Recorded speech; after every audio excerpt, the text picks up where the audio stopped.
you and welcome. Cool. Thank you, E, and kia ora tātou. Ni hao.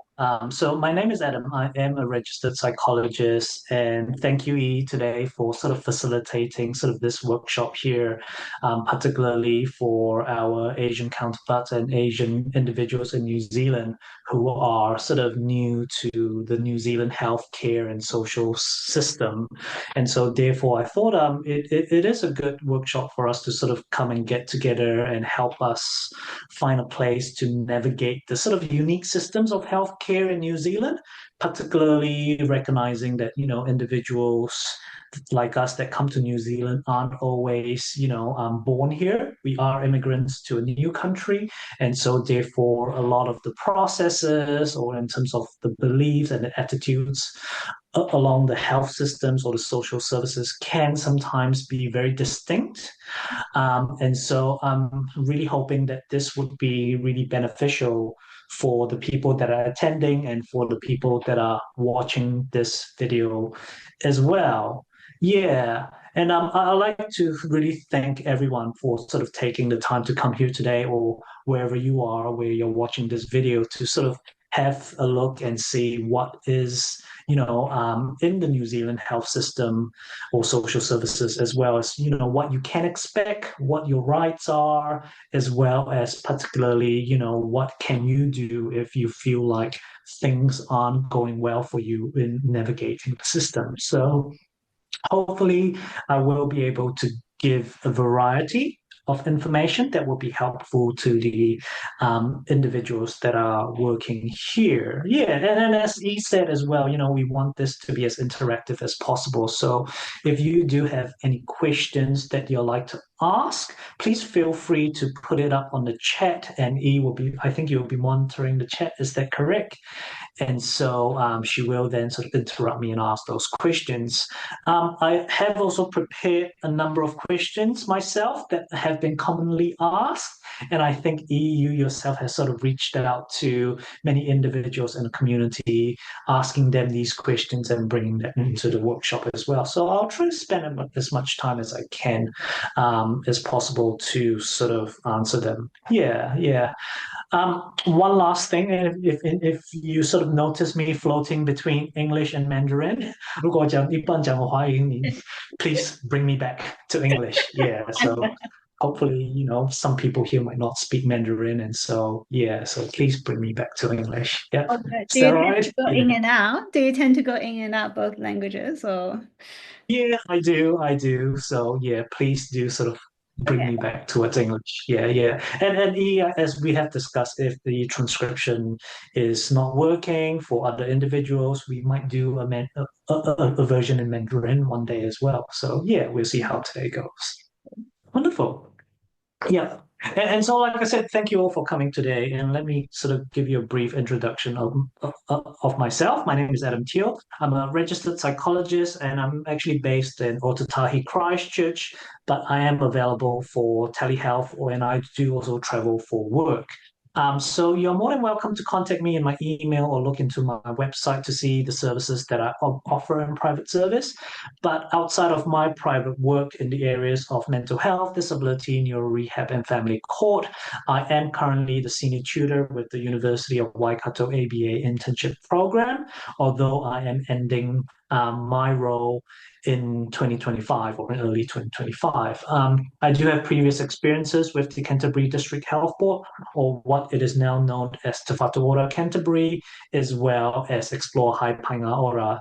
So during my time at Te Whatu Ora Canterbury, I worked with a lot of people with disabilities, mental health, and forensic issues that usually are either present in the community or what we call outpatient care, as well as inpatient care as well. So I've also served as what we call a day officer to sometimes section people under the Mental Health Act. So those were sort of my roles at the Canterbury District Health Board. At Explore Haipangaora, which is basically a behavior support slash autism support service, I worked there as a psychologist slash behavior specialist, as well as sort of providing autism education and support to the Canterbury region. And it's not only in the Canterbury region that I worked in, I also worked in the West Coast region of the South Island as well. So sort of places like Hokitika, Greymouth, where there are a lot of needs there, particularly in the rural community or even in the farming community as well. So I have had experience working in that direction. Yeah, yeah. So that's a little bit about me. Um, just a disclaimer in terms of today's workshop. I'd just like to point out three things that are quite important for this workshop here, particularly when we're sort of recording this workshop for other people to access as well. And the first thing that is most important is that if you do like to discuss specific issues, please note that you do not provide any identifying information relating to the person's name, organization, or any other information that may give the person's identity away. So as much as you can, keep the issues that you like to ask or the questions that you like to ask in more of a generic sense. So for example, you sort of ask in one of the questions, if a social worker is working with a child and witnesses, the child being bullied, so what can I do? Sort of stuff like that. You don't have to name the child, or you don't have to name who the social worker is or the teacher is or the people that are involved. So we sort of want to keep any identifying information out of this workshop today. Yeah. Also, please note, I'm not a medical professional. I'm not a lawyer. I'm just a psychologist working in the health system, and a lot of my work relates to psychology work. Although I do know several aspects of the health system as well as the social system, I do not have all the answers when it comes to specialized information, particularly if it relates to any medical issues or legal issues that are ongoing, even though I may have worked in the hospital system or in the court system as well. So if you do need specific advice on your situation, you should actually speak to a relevant professionals. And there are a lot of community organizations out there that can point you in the right direction. Yeah. Yeah. And the last disclaimer is more around change and regional differences. And oftentimes processes do change due to several reasons. For example, funding because of a change in government. So what may have met the criteria yesterday may not meet the criteria today or tomorrow. So it is always important to remember that the information that we are sort of giving to you today might not be applicable tomorrow. So it is best to speak to whoever you're speaking to clarify some of these sort of processes. And that's the essential of it. Yeah. And one more thing, and this applies throughout New Zealand as well. There are some organizations, and there are often more organizations available in Auckland as compared to the rest of the regions. So sometimes these organizations might not exist in Waikato or in Canterbury or in Otago as well. So it is important to note that if you're looking for specific regional advice or specific regional information, you need to speak to the organizations that are in that region. And what would be good in this workshop later on is that you'll see I'll provide you with a lot of details of what's available in these different regions as well. And there's actually a website that you can go to look for all these information as well. Sadly, it's not something that's been circulated around a lot. Yeah. Yeah. Yeah, thank you. I think that you made a really good point, even in the disclaimer that it's about the change. Even as a professional, sometimes I'm like, oh, the service is available. And then when I trying to reach out to it, it happens really often. And then it's like no longer Yeah. or it changed or And that does not only affect the consumers or the people that require the support, but it also affects the professionals ourselves, isn't it? Because sometimes we think, hey, this person could benefit from this support from this agency, but hey, maybe the agency might not be around anymore, or the process to sort of engage with the agency has changed now. So it is often good. Yeah. Cool. Yeah. So, like I sort of mentioned just now, today's workshop is more about giving an overview of New Zealand's healthcare system and how we also would navigate that healthcare system. And I also do the same for social services in New Zealand as well. And there's a difference between the two. Most importantly, in this workshop, I really want to emphasize our rights in New Zealand, particularly where we're living, working in New Zealand, and we sort of now call New Zealand home, particularly for those who are immigrants to this country, isn't it? So, like I sort of mentioned before, like you probably would agree as well, isn't it? What is sort of available in our home country, whether or not it's China, Singapore, Malaysia, India, wherever it is, might not be the same as New Zealand. And there are, of course, not just cultural differences, but also sometimes, language differences and belief differences as well, isn't it, E? Mm. Yeah, it's really hard to get used to. Like, even though, you think New Zealand is such a small country, for example, compared to China, right? New Zealand seems like such a tiny place, so you would assume the health system is simpler. But it's not. I have to say, I'm still trying to navigate through and constantly need the support of my colleagues to clarify a lot of things for me. Yeah. And particularly for us who are who are new to the country, or we may have lived here for 10 years, we might not fully understand what are we able to access or what organizations that are out there to sort of support us, isn't it? Yeah. So I guess what I'm trying to say is that it doesn't matter, if you were a professional, if you were a client or a patient or, service provider or a consumer. If you don't know something, there's no shame to it because it is a complex system. Like Adam said, it's constantly changing. Things become available, not available, and changed into this and that. So just ask, reach out and ask. Reach out and ask. And sometimes, particularly for us in the Asian community, we might sometimes feel bad about asking for supports because, we've sort of born and raised and developed that idea that, hey, we should be self-sufficient, we should be relying on ourselves to sort of make things work, isn't it, or address our own issues. But in the New Zealand health system or in the social service system, it works a bit differently. There are always supports out there that you're eligible for. There will be funding for you, and it's not a way of saying, oh, if we provide you with the support, you have to pay it back. Actually, no. The supports that organizations that give you out there are sort of funded by our taxes that we pay. So it's important to sort of recognize that it is your right to be able to access services. So we'll talk about that in more detail. And of course, leading towards the end, I'll sort of talk about some of the common challenges and barriers that you may face as a consumer, as a professional, or as family members that are accessing the healthcare or social services. So there are a bit of resources as well, and we'll sort of end with it.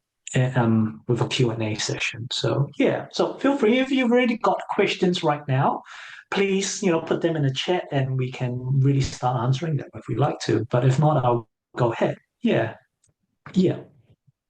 And so the New Zealand healthcare system, like I mentioned before, is a publicly funded system that aims to provide universal access to healthcare. And this system is made up of primary, secondary, and tertiary health services. And a lot of times our eligibility for care is based on our residency status as well as other factors as well, which I'll talk about in more detail. But when it comes to navigating the health system, the structure of New Zealand's public health system looks like this. There are hospitals, which we're all probably very familiar about. There are GPs, or what we call general practice clinics, whereby, hey, if we've got a cold or got a headache and we need medication, we can sometimes talk to our doctors about these things, and they might be able to provide us with some help. And sometimes GPs do provide minor procedures as well. And these are not just the only organizations that are available out there. It's not just hospital and general practice clinics. There are also what we call community health systems or services that include non-governmental organizations and community groups to provide healthcare services as well. And these community groups are funded by the government, whether or not it's Ministry of Health or Ministry of Social Development, to provide these services in the community. So the responsibility of your health is in New Zealand. It's not just with the hospital or with your doctor at a GP practice. It can be the responsibility of all these other community health services that are out there in New Zealand. And so, oftentimes you would recognize sort of services such as Te Whatu Ora, that's your hospital, isn't it? Or some people might have doctors at St. Heliers, that is your GP clinic. Or some people might be very familiar with ACC because you may have suffered an injury before that has caused you to require long-term treatment or care. Yeah, so these are sort of nationwide sort of hospital level GP clinics that are readily available out there. But alongside what we call the hospital or the GP system, like I mentioned before, there are all these other community services that are out there as well, which you can be eligible for and can be funded for to provide additional services. And so you may not know some of these names, but for example, Healthcare New Zealand and Access Community Health. For example, if you or your loved one has a disability and if you require care for, let's say, showering, cooking meals, these are the organizations that can provide you with support workers to help you with these situations. And so oftentimes you may be contacted by these organizations offering additional support to access services. Yep. Yeah. So I hope it's not confusing already to people. And so, yeah, what do you think? Is that sort of simple enough or? It's simple enough, but then to be honest, I sometimes do still get a little bit confused with, especially for example, in the healthcare New Zealand, there's so many other, they call contracting companies. What do they call it? Like so many names. Branches, isn't it? Yeah, like focus on potential, explore, blah, blah, blah. There's so many. Yeah. And so Healthcare New Zealand, particularly this company on its own, it doesn't just provide support workers. There is the branch of Explore Haipainga Ora, or what used to be Explore Specialist Advice, that provides behavior support with people with disabilities and autism, 自闭症, for those Chinese individuals that are out there. And then not only do they provide that, but they do provide what they call a medical alarm system, whereby if you've got elderly living at home on their own and you fear for their safety and you are afraid that they might have a fall and nobody finds out, they do have a medical alarm system that they sort of constantly monitor and provide support immediately if you were to press those alarms. So even one single organization itself provides a lot of different services. Yeah. I've got a question here. It's a really good one. Just to clarify, Healthcare New Zealand is independent from... Oh, Health New Zealand is independent from Healthcare New Zealand? That's a very good question. Yes, Health New Zealand is not the same as Healthcare New Zealand. So Health New Zealand is basically your Te Whatu Ora. Yeah? It belongs to Ministry of Health. Yeah. Healthcare New Zealand is a private non-governmental organization that receives contracts from Health New Zealand to provide other services that are out there. Yeah, that's a good question, Joe. Thank you so much for that. Yeah. That's a very good question. Yeah. Yeah.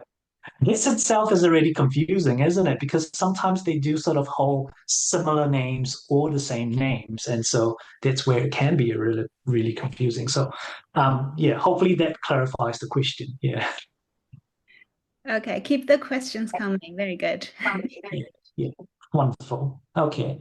So to really break down the types of different healthcare in New Zealand, basically it's three levels: primary care services, secondary care services, and tertiary care services. And I'll give you examples of each level of care services that are out there.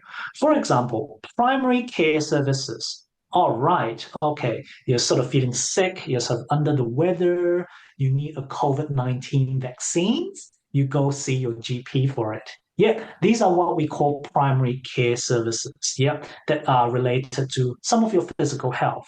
And we do have primary care services for your mental health as well. So, for example, in some occasions whereby you rock up to your GP and it's not a cold or a flu or a headache, it's more, hey, I'm feeling a bit down for the last 2 months.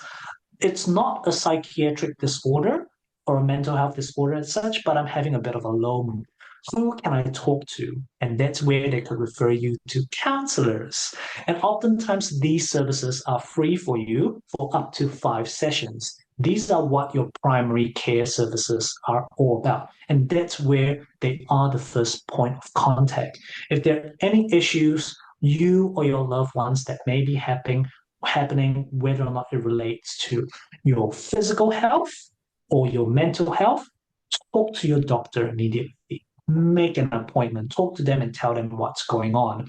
And if they're the ones who can provide a resolution to your issue, great. That's good. And so that's where you stay in the primary healthcare service. And a lot of times, majority of us would either float between the primary or secondary care services. Yep. And so that's where secondary care services come in. Yep. When your doctor is unable to treat your issue, and that might require a specialist referral. Let's say, for example, you've been feeling unwell for a period of 6 months, and suddenly you sort of detect, okay, I might have a lump on my neck, and I'm wondering if that's cancerous. Your doctor would actually refer you on for a specialist to provide you with more of a assessment. So they'll refer you to oncology, for example, for sort of cancer assessment and treatment. And that's where your secondary care services lies. These requires medical specialists and other healthcare professionals who are specifically trained in that area to provide you with support. Yep. And so that's from a physical health point of view. However, if it's coming from a mental health disability point of view, where you require specialist support, your general practitioners are not going to be the ones that give you mental health strategies or psychotherapies or even sometimes behavior support strategies, autism strategies. They're the ones to say, hey, let me put a referral through to either explore specialist advice or a specific counseling service to gain access to support. While it might not go directly to these organizations, they will often go through what we call an intermediary, which is usually the organization known as the NETS system. All right. It is confusing right now, but I'll explain more in further details later on. So that's what your secondary care services is all about. Yep. You're still sort of requiring specialist support, but it's not a point whereby it's very urgent to require what we call tertiary care support. Yep. And tertiary care support is usually when you require to go to hospital for treatment. Yep. For example, you may have suffered a heart attack, you may have suffered a stroke, or you're needing ambulance support. That's where tertiary health care system comes in, and that's where it requires inpatient care. And sometimes, it's not just physical health issues that bring us to tertiary care services, but also mental health issues such as a psychotic outbreak. And so therefore we are unable to function in the community without being admitted to an inpatient unit for care and support, and even for treatment as well. Yeah. So these are the three different levels of primary, secondary, and tertiary care services in New Zealand. Yeah. What do you think, E? Does that sort of... Yeah, I think from my understanding, to just summarize it, is that primary GP, secondary specialist referrals from GP, and tertiary is hospitalization. Is that... Hospitalization? Yeah, that sounds about right. Yeah. And oftentimes, like I mentioned before, we are usually floating between these two, unless ourselves or our loved ones do have an acute or emergency issue that requires hospital care. And sometimes we do, and sometimes we only do require tertiary care services for a very short amount of period. Let's say, for example, our appendix might be inflamed and it's about to burst. We need to get that removed. Yeah, we will need tertiary care services for that, and that's usually for a very short period of time. Whereas if it's, let's say, a major heart surgery, we might stay there for longer. Yeah. So if someone needed respite due to mental health difficulties, that would be considered as accessing tertiary care? Depending, if somebody requires respite from, let's say, mental health or let's say disability, oftentimes it still stays within the secondary care services, unless the respite situation is very severe that they require hospitalization. Yeah. Cool. All right, so as sort of mentioned before, New Zealand's healthcare system is funded through our income tax or our taxes, which are used to pay for healthcare services provided to individuals that are eligible for the services. So that means everybody who are citizens and residents of New Zealand, all right, get access to healthcare. Yep. And so regardless of whether or not we are a citizen or a permanent resident of New Zealand, we all get the same type of healthcare, right? However, there are some cases whereby some people who are on long-term work visas may only be eligible for certain services. This list is not too extensive, and so it would be good to check what is available or what you are eligible to as well. So for example, here in terms of ACC, let's say you are a visitor here traveling into the country and you get injured while in New Zealand, ACC pays for your healthcare. Yep, but it is still important to note that it is a good idea to still get travel insurance while you're traveling overseas. Yeah, because again, what is covered here in New Zealand might not be covered in other countries. So just to note. Yep. And so particularly in New Zealand, certain healthcare services, such as visits to the GP or even a public hospital, are provided free of charge to, the citizens and residents here. You don't usually have to pay a single cent. And just like when we go to the pharmacy, let's say Chemist Warehouse or Bargain Chemist, isn't it? We don't pay a prescription fee because all that is funded through the government. Yep. And so these sort of services are designed to ensure that everyone, whether or not we are residents or citizens, we get access to the healthcare that we need. Yep. However, some services can also be subsidized by our own private health insurance. And this is sort of a disclaimer here, particularly with the New Zealand health system. As we know, the New Zealand health system, where what we call the public health system, sometimes may have a long wait list for you to be seen. And sometimes people might go down the route of sort of accessing private services for their own health or mental health issues. And therefore, they might engage people like Southern Cross for a specific surgery. Those, if you go privately, are not covered by the government, but may or may not be covered by your health insurance, depending on the level of health insurance that you have. And so it would be beneficial for you to find out the type of coverage of health insurance that you have. So like I mentioned before, as a disclaimer, I'm also not an insurance sales agent. So it really depends on the different types of health insurance that you have out there as well. And certainly some health insurances do provide psychiatric care or even mental health care, such as accessing therapy. So it is good to pay to check what sort of benefits you have for your own health insurance. Yeah, what do you think? Yeah. Yeah, I think again, it's complex. For example, I have met a few Chinese clients because they're not New Zealand residents. They are on certain visas, like student visas or work visas. They delay their access to, for example, ACC services just because it's only for New Zealand residents. So yeah, so I guess if you come across individuals on all sorts of visas, it's worth double check. Are you eligible? Because you may be surprised, either be covered by insurance or ACC.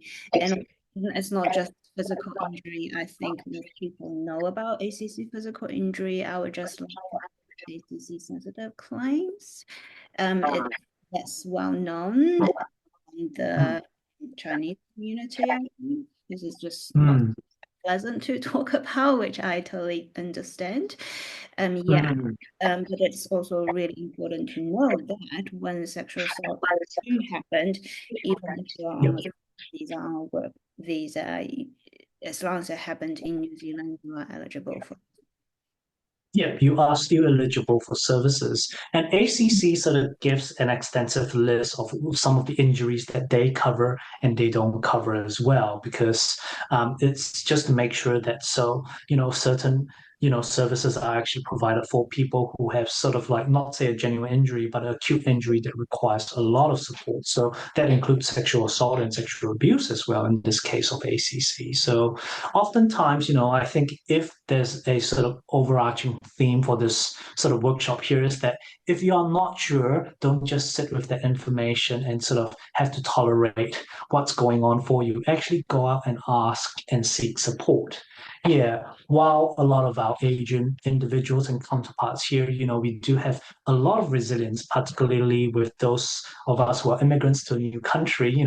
We have the belief and the mentality or the perspective that says we need to be resilient, we need to be able to push through, we need to work hard.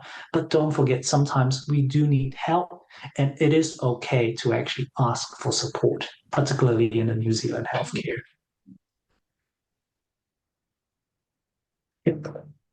All right.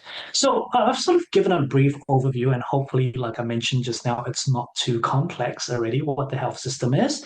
But we've also got social services here in New Zealand that also are able to provide us with financial support or housing support or mental health support for us that are maybe struggling out there. Yeah. So therefore, knowing what services that are available that can help you access the support you need is critical here. And if you feel like you're struggling, when you're a resident or citizen in New Zealand and you're an Asian person here in New Zealand without much family or friends around and you're struggling financially, you're unable to find a job, WINS can actually help you to cover some of the living costs, the medical expenses, as well as other types of expenses as well.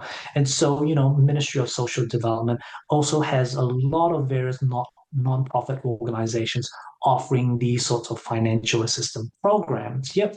And similarly as well, when you're a new immigrant here, you're struggling and you don't know what to do, talk to these different organizations that are out there that can provide you with the relevant support. Yep. If you have difficulty finding a place to live or paying your rent or mortgage, again, housing support is available for you through Housing New Zealand, or what we know now as in order. Yep. And I've already covered a bit about mental health support services as well. So there are a lot that are out there. And so oftentimes accessing these support services can be challenging, particularly if you're not familiar with the system. However, like I assure you, there are actually resources that are available out there to help you navigate the system, including government websites and community organizations as well. And so, like I mentioned before, and this is where not a lot of people know this, there's actually a place or a website that you can go to, which is later down in the slides below, which is here, that you can sort of find out what are the different national and regional organizations out there that are in your area to provide those services, as well as how you are able to access them. So this website, I think we might link it to the chat as well, if you can, or I'll do that later on. And so people can. Yeah, you can copy and paste now to the chat, and then I'll copy in my group chat as well. Yep. I'll do that now. Yeah. Awesome. So I've already mentioned some key agencies that are out there, whether or not they're WINS, Housing New Zealand kind of order, or Ministry of Social Development. Yep. So again, these are the different social services that are out there. And as we move on, especially for us new to New Zealand, for us who aren't born here, or for us who are born here, we are in a system that respects our rights as consumers of services, whether or not it's a healthcare service or a social service or any services that you sort of access through governmental funding, you do have your rights. And so a lot of individuals that I often speak to and I work with don't fully know their rights until you actually make them aware of it. So therefore, just for today, I'm just going to cover 4 important rights that you need to know as a consumer of healthcare services. Yep. Number 1, the right to be treated with respect and dignity. And so therefore, all patients in New Zealand have the right to be treated with respect and dignity by healthcare professionals. So that means they must be courteous to you, they must be considerate to you, and they must be sensitive to where you're from as well, particularly for us of a different background to Pakeha and Māori. Yet, oftentimes the questions they ask or the treatments that they recommend might not fit into our own cultural beliefs. And we have the right to be respected for our own cultural beliefs as well. And so therefore, your doctor, the nurses, your psychologists can't force a specific assessment or treatment to you without you explicitly consenting to it. And so therefore, the right to informed consent, number 2, means that any assessment, treatment, or involvement by a professional in New Zealand must have your consent for you to agree to. And so therefore, all patients here have the right to be fully informed about their healthcare options and make decisions of their care. So what that means is, as professionals like myself and yourself, we have to fully inform the consumers what we are going to do, what we are about to do, as well as some of the potential risks that might be involved in what we are providing. And on top of that, we must also let them know that at any point in time, they are allowed to say no or to withdraw their consent to these services. So particularly for our Asian counterparts here in New Zealand, whereby sometimes it would be hard for us to say no because people have spent so much time and money and effort to sort of be with us. And so we feel bad if we don't say no to them, isn't it? But actually, in fact, it is your right to say no if you feel like the treatment that they're providing to you is not what you want, or is not what respects your cultural beliefs or what respects your dignity as a person. Yeah, I guess a lot of consumers, I think. Mm. Especially for Asian individuals, they tend to be like, we need to be grateful, we need to be polite, we can't troubles, we don't want to be a hassle. Therefore, even Mm. things don't feel right, or even when Yeah, we had a lot of questions, we yeah, just don't communicate, just want to be yeah, pleasant for others. But I would encourage people to think the other way around is every time you ask a questions, you raise a concern, you actually help to improve the system because you are almost challenge is not the word because when I say challenge, it sounds confrontational. mm, But it is, you are kind of challenge the professional there to really think about their practice and reflect and improve their services. So in a way, you are improving the system by giving feedback, ask questions, raise concerns. yeah, yeah. Yeah, definitely in New Zealand, a lot, especially in New Zealand, I think professionals like us do welcome that sort of feedback as well, isn't it? Yeah. And I think particularly in the Chinese culture, and you probably agree with this, that sometimes when we see specialists or professionals or psychologists, we think they're the experts. They're definitely right in what they're doing, isn't Oh it? And yeah, so therefore yeah. we, Good point. Yeah, because a lot of time, yeah, yeah, my clients just sit back and then, well, do you have any questions? What are your input? I need your input. And they're like, well, you are the mm, expert. I'm waiting for all your input and I just follow. Yeah. yeah, And then I had to yeah, explain, yeah. actually, this is, a collaboration in a way. Mm. Yeah. Yeah, yeah.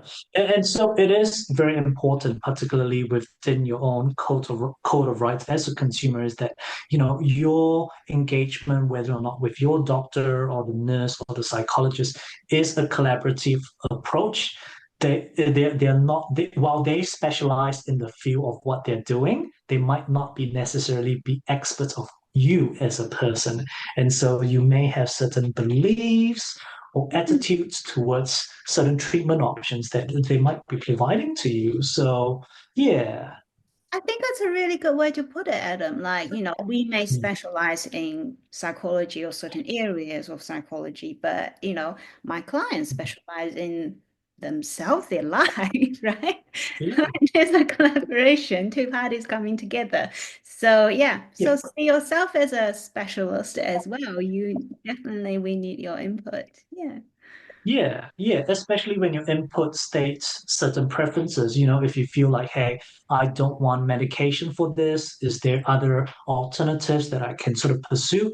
It is your right to ask these questions. And so, therefore, if the professional doesn't feel like, hey, you might not be suitable for my service, actually, hey, I could refer you on to someone else for other types of support that you may be seeking. So in terms of this also comes as a professional ethics that's involved as well. If you're working with the doctor and the doctor feels like you're they are not the right ones to provide you with this specific sort of treatment, it is their responsibility to at least point you in the right direction of who you can see or refer you on to someone else.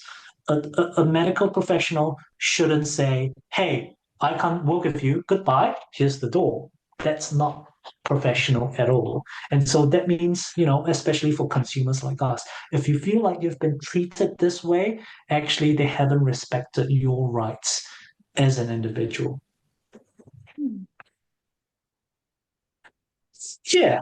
Yeah, the good discussion here. Yeah, it's quite interesting, isn't it? How some of these things that might already be out there and can be quite basic actually sometimes do not always happen that way. So it is important just to remember, particularly for those who are of us in the Asian community or Chinese community, where we sort of treat health professionals as though as they're the experts, but actually they're just specialists in what they're doing in a specific area. And so therefore you have the right to question or, in a way challenge what sort of options they're providing you. And so therefore, if you feel like you need to seek a second opinion, it is your right to do so. You don't have to be in a way, forced to engage in the treatment that they're giving you or they're recommending. Yeah. I guess if it doesn't sit with you, if it doesn't feel right, even though you don't know how to verbalize it, just start questions. Yeah. Yeah. Particularly, especially when times where the information that they give you is too complex. And sometimes there might be a language barrier to it as well. It is your right to ask more questions. Yeah. And oftentimes, don't think about, oh, I'm wasting their time asking too many questions.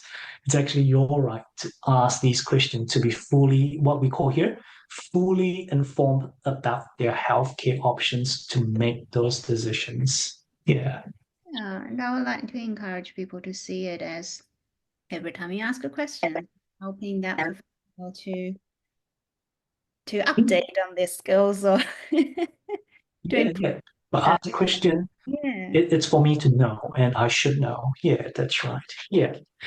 And before I go to the right to complain, I'll go to the last point here. And everybody, whether or not is us as professionals or the people that, use these services, we have the right to privacy and confidentiality.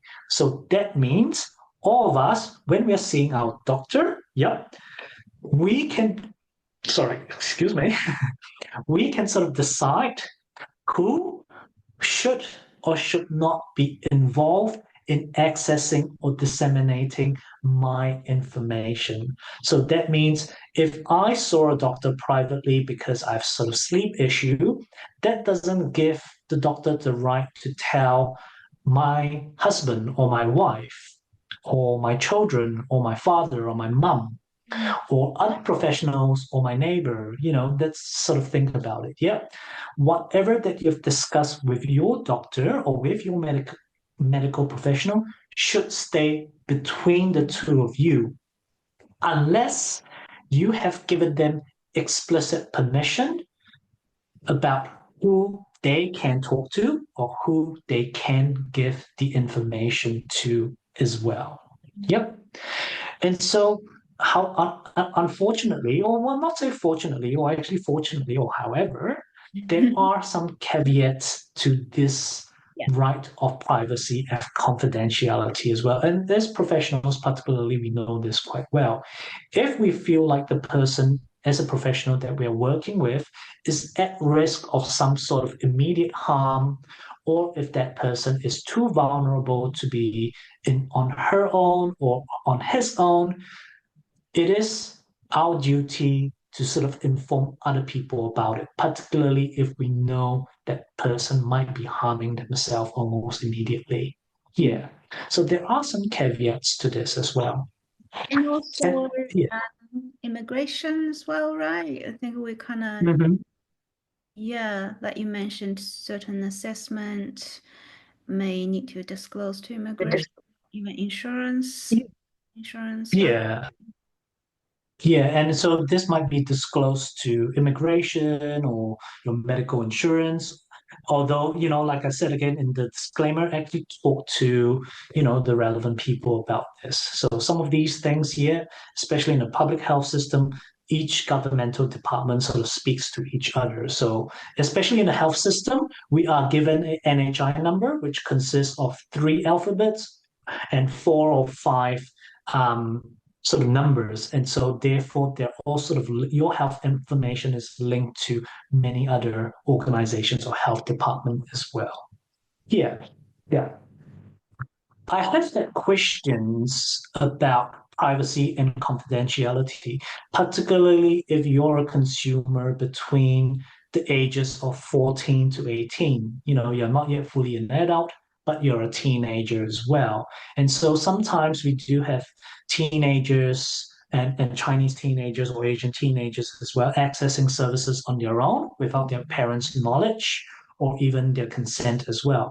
And so in New Zealand, particularly in New Zealand, we have this part here whereby a person's capacity to make decision or the person's capacity to sort of informed consent relies on their ability to understand what they are getting into.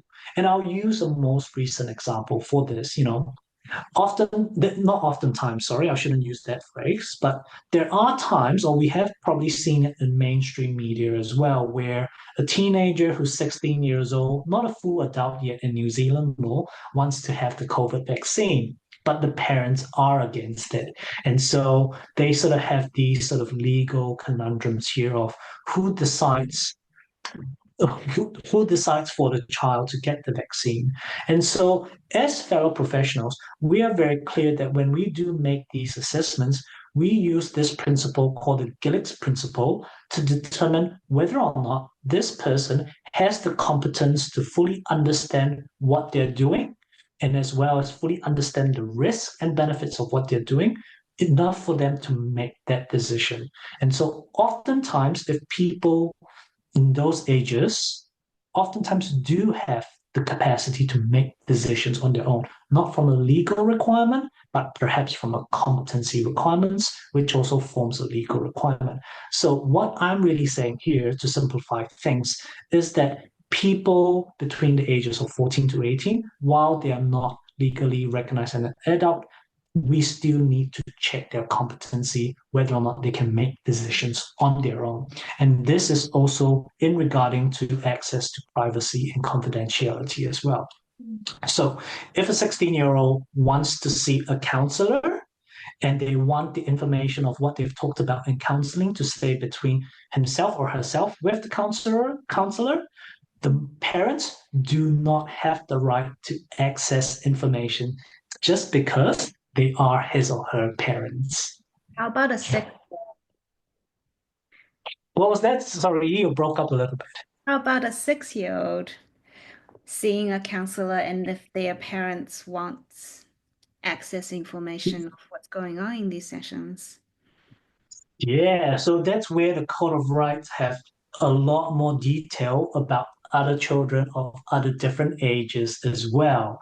And so therefore, particularly for a 6-year-old, again, it really depends on their competence to fully understand what they are doing in terms of accessing the counseling and what it is for. And so therefore, oftentimes with a 6-year-old, they may not have fully developed the competence to actually, give consent or even share privacy or private information, or not to share private information. And often these times, their parents, or what we call their legal welfare guardians, should have access to their information because in the end, they are responsible for their overall care. But it gets more complex as kids go older and older and older as well. And so there is no one straightforward yes or no answer to this. It really depends on several factors that are happening. Yeah. So I guess in summary for parents, do not just assume that's your young child, therefore you have the full access to their information. Yeah. in general. And and it doesn't have to be a child. Let's say you have your child who's maybe 25 living with you, and they're still living with you at home and you're the parents of him. And one day he goes to the doctor for a specific medication, and you want to go ask the doctor what that medication is about. The doctors you can't just ask that information because your child might say, "Oh, I don't want to share this with my family," and the doctor will not share that information with you. So yeah, that is one of your basic rights as well. So it's working to protecting the rights of the individual accessing those services. Yep. All right. So last one, the right to complain. I have a full, complete different slide to that because as consumers of services, I recognize that oftentimes things do not work out to the way that you expect. And so therefore, once you know your rights, before you actually make a complaint, you need to sort of understand what to expect and what you're entitled to as well. And oftentimes when it comes to making a complaint, it is important to contact the right person or organization directly. Yep. And so let's say if you're working with a doctor or a nurse or a psychology, and if you're not happy about what's going on or how they're providing that service, you should actually talk to them directly. As we sort of covered before, we as professionals in New Zealand are very open to feedback, and those feedback can help us improve our service provision. Yep. And I do understand oftentimes there might be cultural barriers or language barriers or sort of misunderstandings that sort of occur along the way. And so it is best to sort of work with the person to resolve some of these issues. However, if you feel like the professional that you're working with is sort of violating your rights, or you're actually not receiving appropriate care or even amount of care, you have the right to escalate this even further. And so what we sort of can do is actually talk to the person's manager or to the person's organization to make a complaint. Yep. And oftentimes it is the organization's responsibility to resolve that complaint. Yep. And so they may find another way to resolve the issue that you're having. And if it feels like that person is not receptive to your needs, it is your right to ask for a different professional. And that is okay. And again, that is your right. That is no different to seeking other treatment options. And so not only it improves your care, but it improves the organization's provision of care as well. Yep. But here's the thing.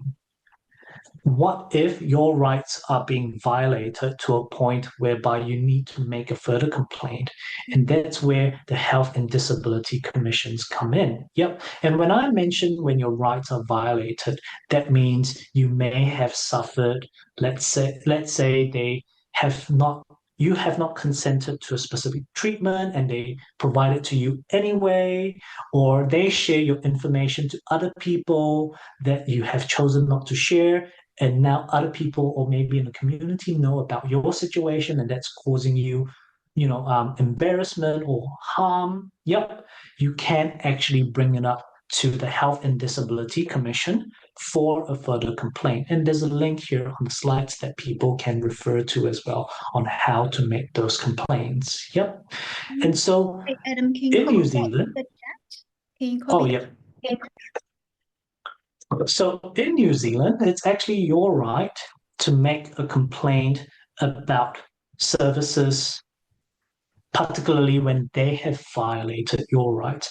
And I would sort of point this out again. I can't provide specific information about specific situations, but if you feel like your rights have been violated and you don't know who to approach and you don't trust that organization anymore, talk to other non-governmental organizations on what you can do next. And a place that I often recommend people to go is Citizens Advice Bureau. They're the ones are equipped with information that can advocate for your rights and your needs. Yep. And they're available nationwide as well, not just in Auckland or the major centers, but they're all around the country. Right. So like I mentioned before, particularly in New Zealand, the rights that you have in New Zealand may differ to the rights that you have in your home country. So it is therefore important to know what your rights are in New Zealand. And thankfully, they are available in several different languages in their website. So whether or not it's Mandarin, Tamil, Hindi, Malay, whatever Asian language it is, it is all there. So please feel free to check it out. Yep. Do we need to have a break, E? What do you think? Or shall I keep going? What do you think? Yeah. Keep going. This is great. Yeah. And hopefully, if anyone has any questions right now, please feel free to ask and interrupt me as we sort of go. Yep. And so now we're sort of heading into some of the typical common challenges and barriers that particularly the Asian community might face when sort of accessing services that are out there. And one of the things that I've sort of mentioned before already, and we've covered it quite a bit early on, is cultural differences and expectations. Particularly with us in the Asian culture, we all here have different types of communication styles. And so recognizing these differences and sort of professionals adapting their communication can sort of improve the way they communicate with their consumers. I think you talked about this in the workshop before. Yeah. And so particularly in psychology practice, for professionals in psychology practice, they tend to be what we call more reflective than prescriptive. Yeah. And so if you're wondering what the difference between the two is, prescriptive being, hey, here's what you need to do, go do it. Yep, it's sort of prescribing something. Whereas reflective is, hey, this is something going on. What do you think is happening? Let's explore that together. And that's particularly evident in psychology practice.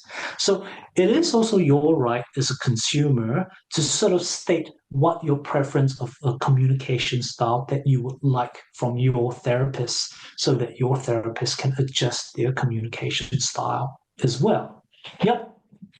Similarly, when it comes to psychology, yep, we all here, or even in terms of physical health, yep, we all here have different beliefs about health and illness, and they can vary across cultures and even within the Chinese culture as well. Particularly for us as Chinese individuals, we not only have Chinese from China, but we've got Chinese from Malaysia, we've got Chinese from Singapore, we've got Chinese from all across the country.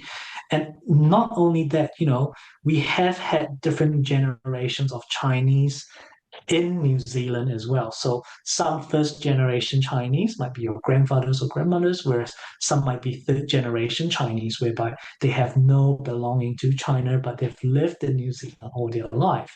And so these belief systems can vary a lot. And what I'm saying here as a consumer is professionals have to respect your belief about health or illnesses that are out there and take that into consideration in terms of how they provide you with care. Yep. And that's how it sort of creates the expectation around care as well, because we may expect something totally different, especially in a psychology service, which we have sort of covered before. Oftentimes, particularly in the Asian or Chinese culture, we are more solutions focused. I'm in a low mood. Tell me what I need to do. Yep, you're the expert. Tell me what I need to do. Whereas your therapist might not know that you sort of want that style or you have that style of expectation. So it is important to be open about what you want to sort of resolve some of these cultural differences and expectations.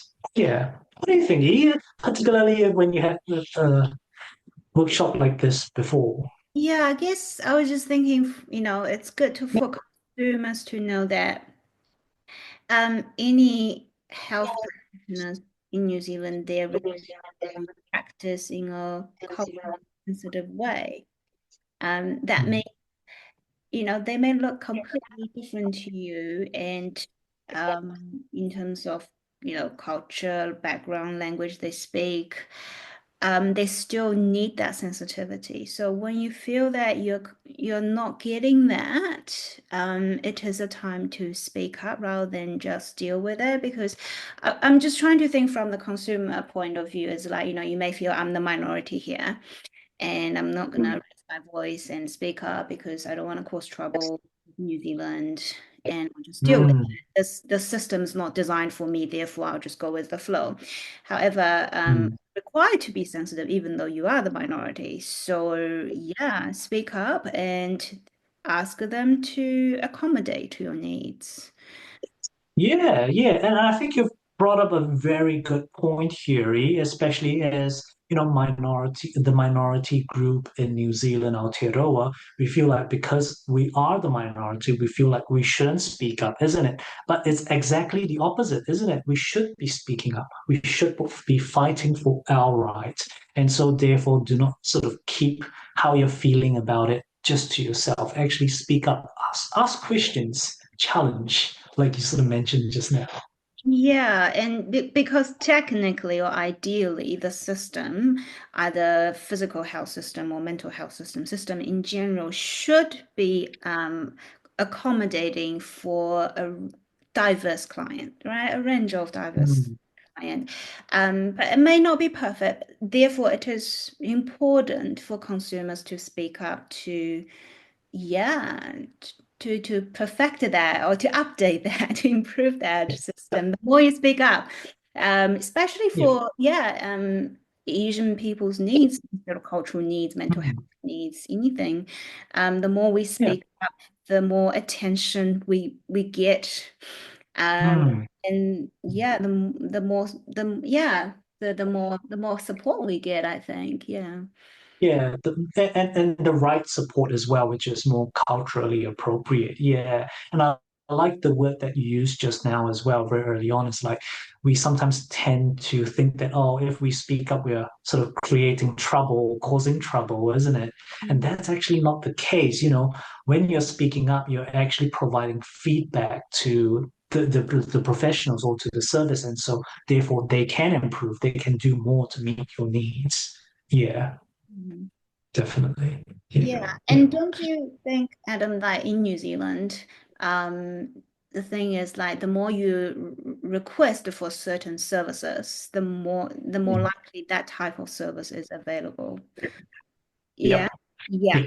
So the more we speak up, ask people to be sensitive in terms of, any differences. Yeah. Yeah. Yeah, and it's not just within the Asian community group as well, but a lot of people, even New Zealanders themselves, it's sort of like, because there's the general saying, you don't know what you don't know. So unless you actually ask and speak up, you might not fully know what rights you have or what you're actually entitled to. So the more you ask, the more information you have. And I understand, in some occasions, sometimes when you ask the question, the professional might not know the answer to that question as well. But it is equally the professional's responsibility to sort of help you find out more and give you more information. So yeah, and don't think of it as I'm bothering them or they're wasting my time or I'm wasting their time. But actually, that's what we are here for. Our time is for you to sort of ask questions to gain access to the appropriate services. Yeah. Yeah. Cool. All right. So, in terms of other common challenges and barriers as well, and this is one of the sort of issues that I have come across quite a lot in my practice, particularly with providing services to the Asian community, is language barriers. And this is often a huge issue nationwide, I would say. And that's not to a point whereby there are no translation services available, because they are in every organization, and they are non-governmental organizations as well that are funded to provide you with translation services in your language in those areas where you're working. So whether or not it's Auckland, Wellington, Christchurch, Hamilton, there are going to be translation services available for you. Some of them, I think it would be preferred, would be in person, whereas some might be remote, depending on the needs of the clients. But I would like you to sort of understand this with translation services. And this is speaking on my own experiences with translation services as well. Sometimes the interpreters or what they're translating might not fully encapsulate what you are trying to say, particularly if it relates to very specialized terms or medical terms. Yeah. I have experienced that interpreters are not trained in sort of those sorts of areas whereby they can sort of immediately translate what this genetic disorder is in your language. So just be cautious around that. Yeah. And here's another thing. Yeah. Interpreters, particularly I think in the Asian community, are only able to translate as much as they know about the situation and the context you're in. And because they don't know you very, very well, they might find it hard to sort of translate what you're actually trying to say. Yeah. Yeah. So just a word of caution here. And this is particularly true for other professionals who are not, who are requiring translation services for people where you're working with people in their native language. The interpreters are not always there or cannot always interpret the full extent of what you're trying to find out because the information is sometimes too individualized. And so therefore, oftentimes with these sort of cases, it would be preferred if the professional is in the same language group and the cultural group as well. And so therefore, that only encapsulates not only the language differences, but the cultural differences as well. And especially in the Chinese culture, there are so many different dialects or ways of speaking in Mandarin as well. And so therefore, yeah, even the language might not be the same. Yeah. Or like the interpreters translating the language, but not translating, I guess, the nonverbal information or the translating the culture, like it just a good part is missing. Yeah. While Yeah. service is available, which is great. Mm. Just be Yeah. careful translating everything you want. Yeah. Yeah. Hmm. Yeah.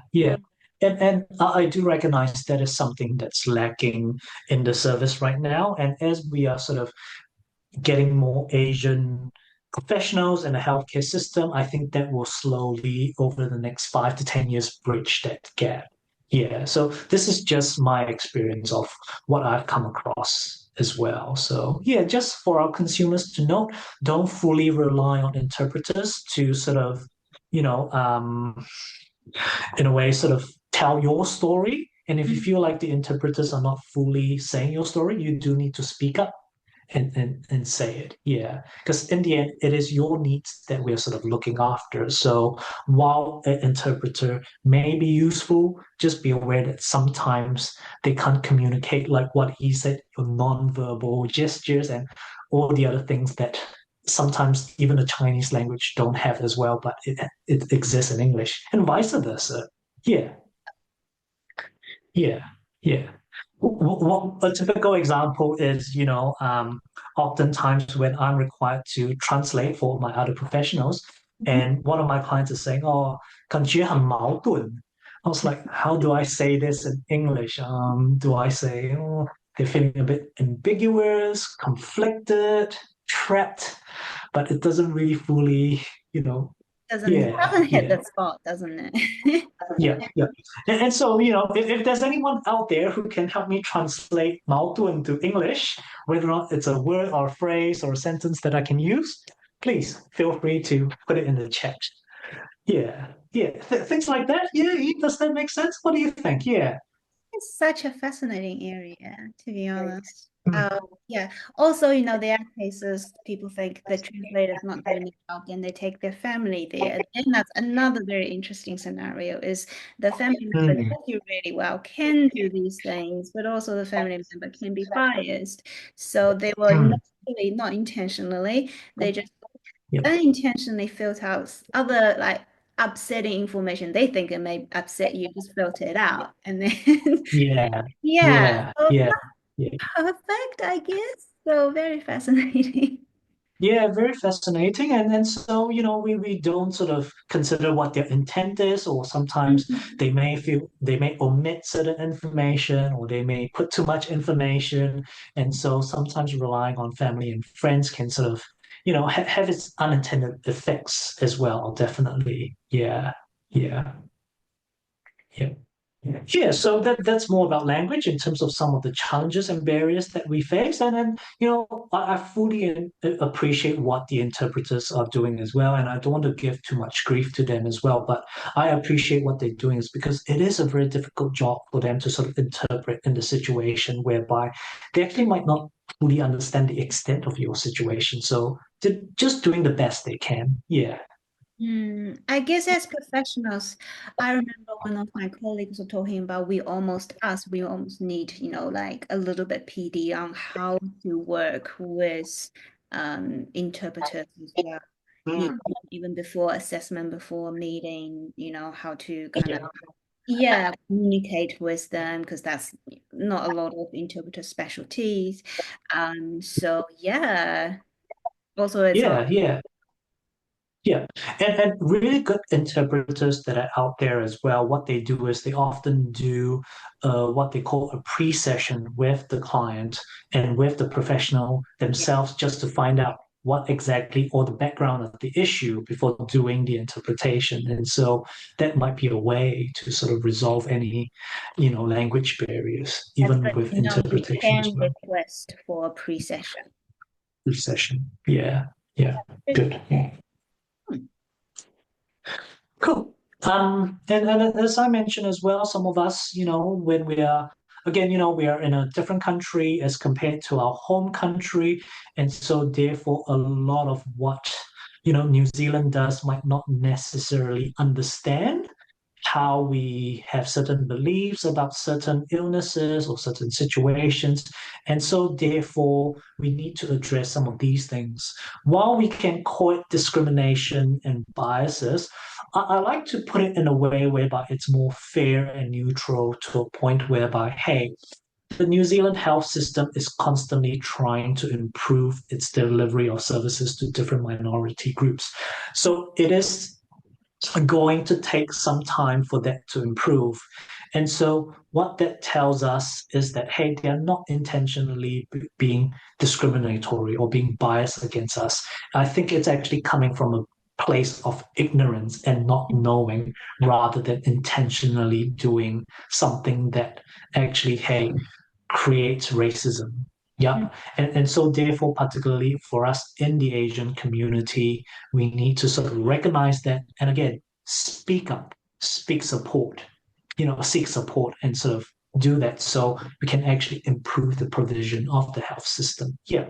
And honestly, if you do experience racism in the healthcare service, please report it, make a complaint. And so, particularly if it's a particular professional or an organization, they do have values and ethics that they need to uphold as well. And so, therefore, you need to speak up if you feel like you have been discriminated against, especially if it's explicitly. Yeah. Yeah. So yeah, so for the next few slides, I will sort of talk about some of the practical tips and resources that are out there. And so what I'm going to do is actually launch straight into the Q&A session because these also include the practical tips and sort of resources that are out there. But now's the time, if you've got a question that you'd like to ask, feel free to ask me as well. And so in the next few slides, I'm going to provide some common questions or concerns that are out there in relation to eligibility, types of services that are available, or even the different ways of accessing support. And so I'm going to start with sort of like the first common question, which I sort of often receive from Chinese clients as well. Hey, Adam, I think my child is behind in his learning or development. He's not meeting his milestones yet, whether or not your child is 3, 4, or 5 years old. Who should I talk to and who should I contact? Yep. The best person to talk to, again, is your GP. They will refer you to a pediatrician for follow-up and for assessment. That is the person that you want to talk to. Because if indeed your child is behind in his learning for a variety of reasons, that's where they can offer you specific supports to actually help your child catch up with his learning or development. Or if there is a specific disability that might be affecting your child, they will support you to getting your child assessed. And so by getting assessed, you would actually be eligible for different types of funding or supports that are out there. Especially in New Zealand, a lot of the funding requirements requires that person, whether or not it's a child or an adult, to have a specific diagnosis. Yeah. Have you come across this in your experience? Oh, a lot. Yeah, but then I guess to add on to that is parents sometimes would say my GP is not consulting, but I still have a lot of worries. For example, then what's the next step? Or I really would like to support my child access some funding. However, I'm worried about, this label maybe carried on in later life, and he may be mistreated somehow. So yeah. Yeah, I think particularly in the New Zealand system and in the New Zealand culture as well, labels or topics around disability and mental health is quite normalized as compared to our home country as well. And it's sort of recognizing that particularly in our home country, there is a huge stigma to disabilities and mental health, whereas in New Zealand, it's normalized to a point whereby, hey, they recognize your struggles, and so therefore we are here to help you and support you. So actually by talking about it and speaking up, we actually provides you with a better service or better support moving forward. Yeah. And what about if the GP is not concerned and the particular parent still has a lot of worries, and what's their next step? Yeah, good question as well. And so if you feel like the GP is not taking your concerns seriously, and it's sort of relating to sort of question number 5, isn't it? Which is down here. I feel like the practitioner seeing me as not taking my concerns seriously. What can I do? Where can I go? You can often talk to another professional, whether or not it is in a public system or in a private system. You might actually engage with a private psychology to give you a second opinion to see what's going on with all your child or even with you as well.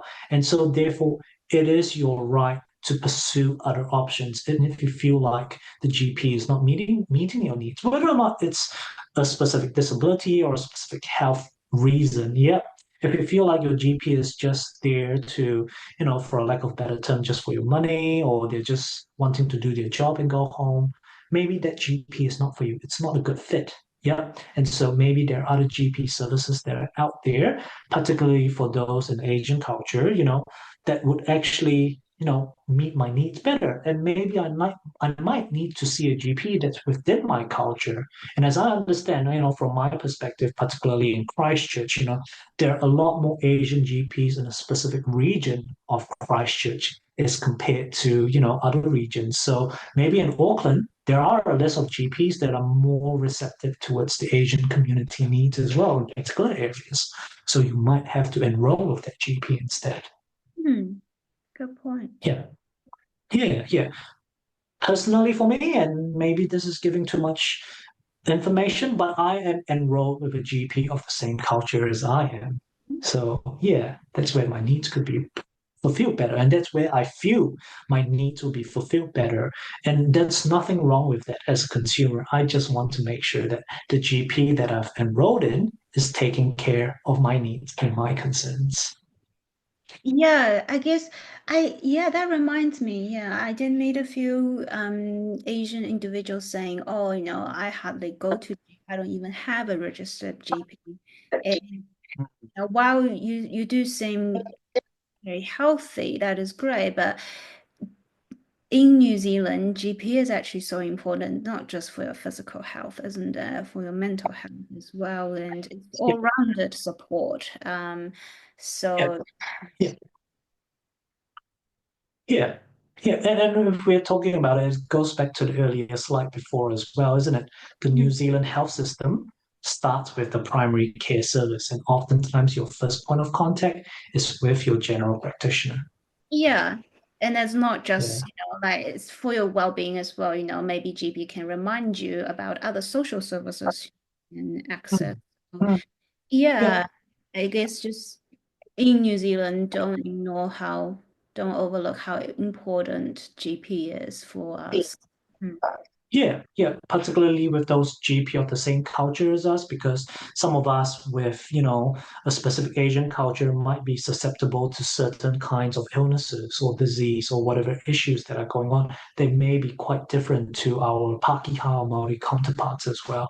And so therefore, we need to look after that. Look, diet is already different. So, hey, I recently had a health checkup with my GP. And so, it's just these little things like that that can make a difference in your health in New Zealand. So therefore, yeah, I would recommend people to find a GP that would meet not only their physical health needs, but understand the cultural nuances behind your health needs as well. Yeah. Yeah. And that goes for other professionals. Yeah. Sorry. Yeah. Yeah. So question number 2, I'm not used to waiting so long for a diagnosis or referral to a specialist. What else can I do? I've sort of specifically mentioned before, because everybody here in New Zealand, every citizen and resident in New Zealand get equal access to healthcare. And so therefore there might be a wait.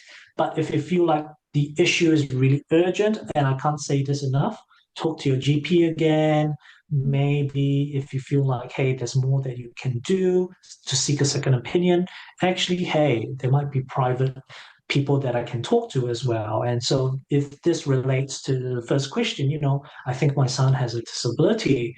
I have to wait for the pediatrician for 9 months. And I feel like, hey, 9 months is too long of a wait and my son might fall behind further.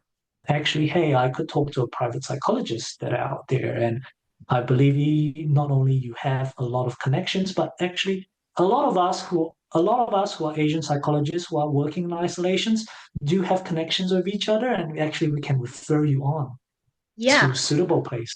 Yeah, when you get in touch with one professional, if they're not available, or if that's not their area of specialties, do ask one extra question. Do you know anyone? Can you recommend me? Can you point me to the right direction? The right direction, yeah. Because some of us, hey, may not be explicitly be working in Christchurch, and you know me in Christchurch, so I can point them in the right direction. So yeah. So things like that. Yeah, definitely. So yeah, don't and again, don't hesitate to ask. Don't feel like you're bothering me with too much work or you're bothering me with too much work either. Actually, it is our professional responsibility to help you, find the right service. Yeah. Third question, I'm worried my health or my loved one's health issues might affect our visa application. What should I do? Yeah, and look, hey, I'm not an immigration advisor. I'm just a psychologist working in practice, so I can't really answer that question. All right. But, I do like to say this, if there's a health issue that's affecting you, whether or not it's you and your loved ones, it's important to get that addressed. Yeah, that's all I can say in that sort of area. Health is very important, whether or not it's physical health or psychology health or mental health. It's all important. So please do talk to somebody. Yep. Don't wait too long just because you've got a visa application that might affect your future. I understand how that might sort of work out, but yeah, from a health professional, I would say please take care of yourself.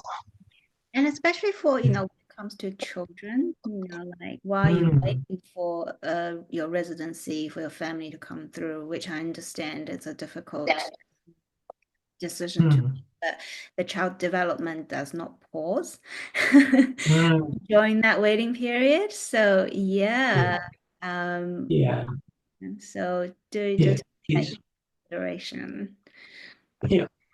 And if you feel like, hey, this will affect our visa application, please, talk to an immigration advisor and they can sort of help you in the right direction. They're sort of the right professionals for this. Yeah. Yeah. Yeah, for some individuals, I have new immigrants coming into New Zealand asking me, hey, I've recently moved here and I do have some physical health, disability, or mental health issues.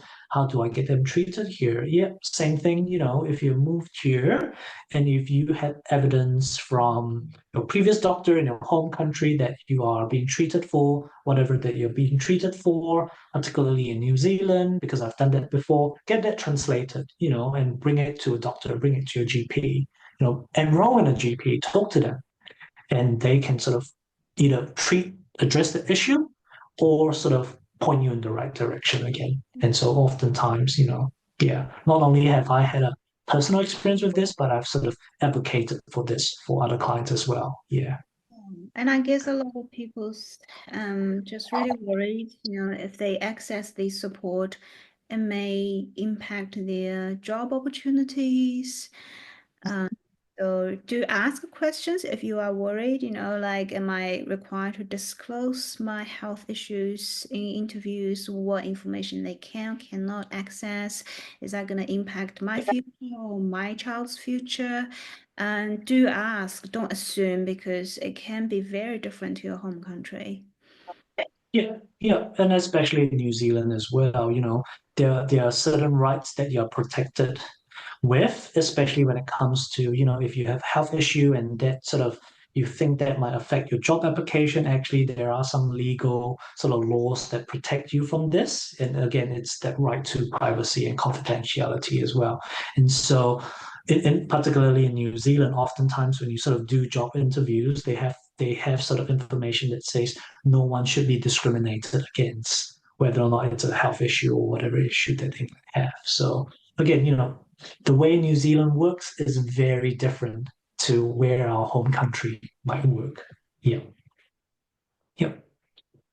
And in terms of the last question, like I sort of talked about just now, just really previously, and also, again, if people are not taking you seriously, you have always the right to raise a concern with the practitioner, and if you feel like they're not taking you seriously, choose to see another person within the organization or actually find another organization where you can sort of work with. Yeah. And oftentimes in the New Zealand health system, especially in the health system, whether or not it's mental health or disability, there are usually more than one providers of a service. So you just don't have to go with one provider. Yeah.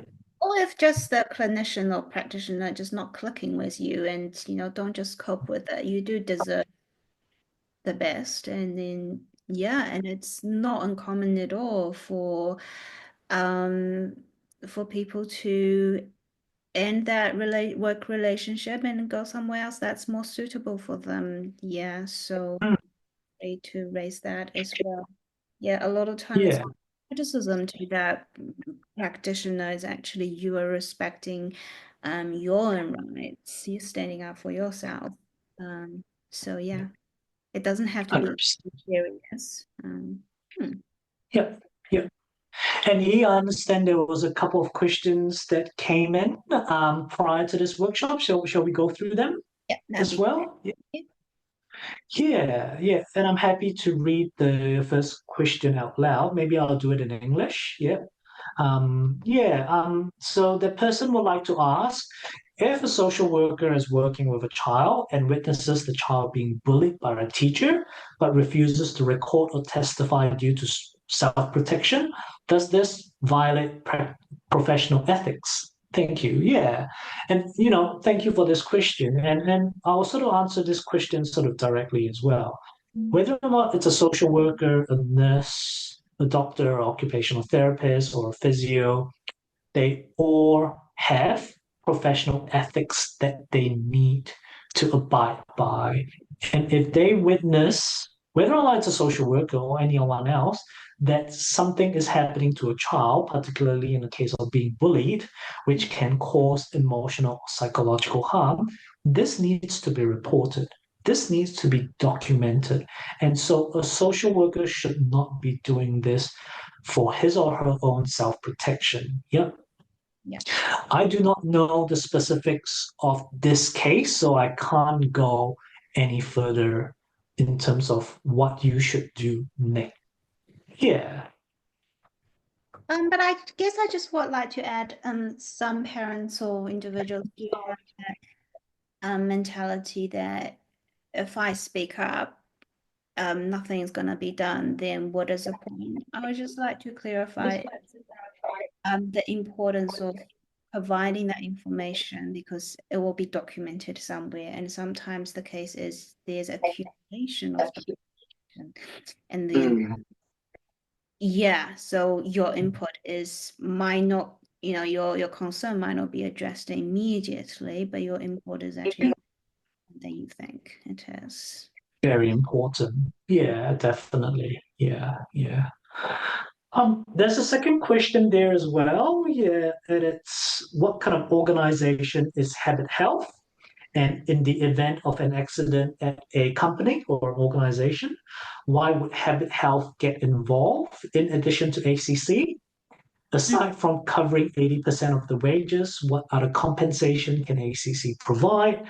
Does the company need to cover work injury costs? So there's a lot of questions in that one question itself, and I will try to answer as many or as best as I can. And I think one of the best ways of answering that question is to go to this slide here. So this slide here has many of, not all, but many of the organizations that ACC contracts to. And and one of them is Habit Health. And so when you have suffered an injury with ACC, they're not the ones directly providing you with professionals to come see you. So what ACC does is contracts one of these organizations here on this list to provide you with that service. And one of them is Habit Health. And so Habit Health is a company, let's say if you suffered a physical injury, you've, let's say, broken your leg at a company, and you're going to need physio or what we call physiotherapist, 物理治疗师 for that matter. Yep. Habit Health are the ones with physios who are going to help you to rehabilitate your leg or whatever injury that you have. And sometimes in cases whereby, hey, not only you need physiotherapy, but you need occupational therapy as well, because you not only need to start walking again, you need to start learning to do stuff with your leg in order to be functional, what we call functional, in order to return to work. That's what the occupational therapist does. Yeah. And in some instances, let's say, and that's what Habit Health provides, by the way. Yeah. And so in some instances where you are living alone, yep, you've got physio, you've got OT. But while you're living alone, and let's say you have a broken leg, you can't shower yourself, you can't provide meals for yourself. Habit Health can engage a social worker to look at what other supports you need on top of physio and occupational therapists. So maybe the social worker may be able to identify, hey, you might need a support worker coming in every Monday morning to help you have a shower. And so Habit Health provides these professionals to support you in these areas. It's not exactly coming from ACC. ACC contracts these organizations to provide that support. Yeah. Do you think that sort of partially answers some of the questions as well, Yi? What do you think? Yeah. Yeah, I think for, immigrants, for us to just realize in New Zealand, we have a lot of contractors. Yeah, that may be something very new, like, yeah, ACC, but ACC is not going to provide that service directly to you. It's going to through contractors. Yeah, that's our head. And these contractors here mainly Habit Health, Laura Ferguson, ABI, Specialist Rehab Services, Focus on Potential, are the usual ones that will be involved with you as part of your rehabilitation. Yeah. Yeah. And so, like many of these organizations in Habit Health, they've got physios, occupational therapists, psychologists, and in some cases, where you sort of have suffered a physical injury where it causes you to sort of lose sleep and you become low in your mood or you become depressed. sometimes you might need a psychologist to talk to treat some of these issues. And so sometimes psychologists do get involved, social workers, support workers as well, or coaches that help you along the way. Yeah, whether or not it is in your home, or maybe you might have to stay in some of these facilities for a little while to get better before you can go home. Yeah.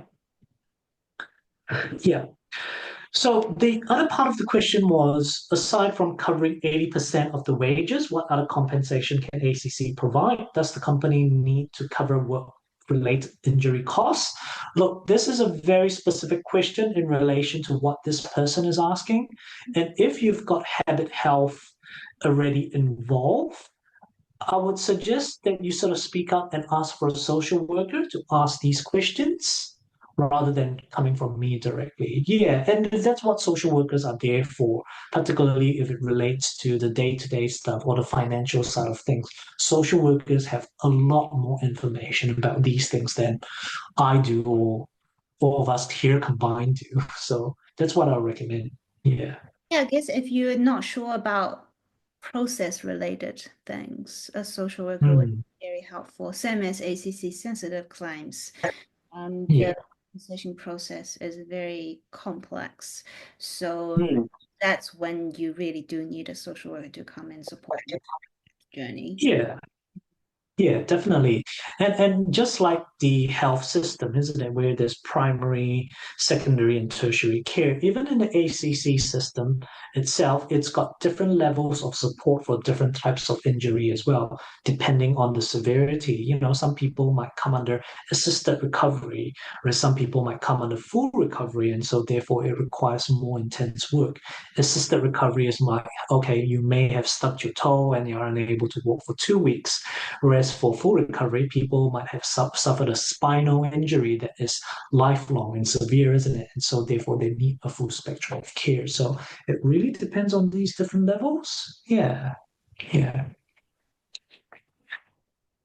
So I was wondering, I know there might not be a lot of questions coming, but moving forward, if there are questions coming through after this workshop, I think they're more than welcome to sort of contact you and sort of maybe I could facilitate some of the answers as well. Yeah.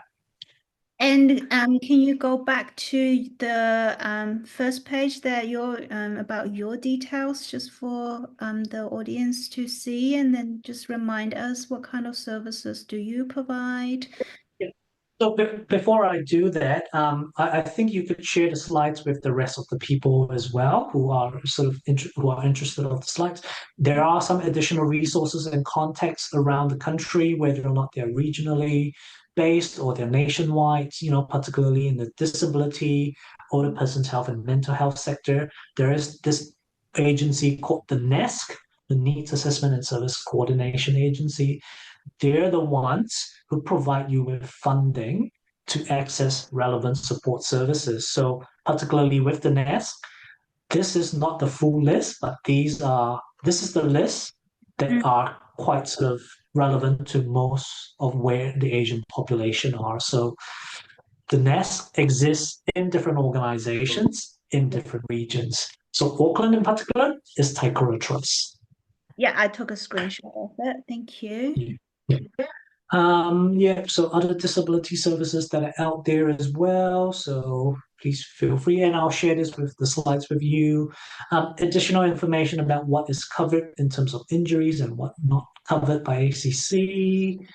Different rehab services that are out there, different community services that are out there, as well as different Asian services that are out there as well. Just be sort of mindful that in New Zealand, a lot of the Asian services are actually in Auckland, but that's not to say that, there aren't Asian professionals in other parts of the countries. There are actually a lot of other Asian professionals in the other parts of the countries as well. And so therefore, it is sort of your right to sort of speak up and request for a specific, professional to work with you. Yeah. Yeah, so I guess, if you live somewhere outside Auckland and don't have these services available in your area, what you can do is actually still reach out to them and ask what do you know? Who do you know that in my local area? And most of the time they will tell you something. Yeah, definitely. Yeah, so really to end off, I want to thank the people for actually being here today for the full 2 hours. Yep, as well as the people watching this video, the recorded version of this video. I really hope that sort of has actually given you a basic glimpse of what the system looks like and what you can do and what your rights are. But ever in doubt, feel free to sort of contact me in my email or look at my website. And so a lot of the work that I do now is related to mental health, disability, rehabilitation, and the family court system as well. So if you do have any specific questions relating to these areas, feel free to contact me and I'll be more than happy to sort of support or help out. Yeah. Thank you so much, Adam. This is so it's actually just really good for me as well, like not just good to kind of for refreshment of this information, it covers some of my gaps too. So I really appreciate it. Yeah. Yeah. That's great. Thanks, E. Yeah, if anybody would like to stay back to ask any questions in private, or yeah, we could sort of stick around for a little Yeah, I bit. will stop Yeah. recording, so maybe give everyone some privacy to ask more questions. So stop.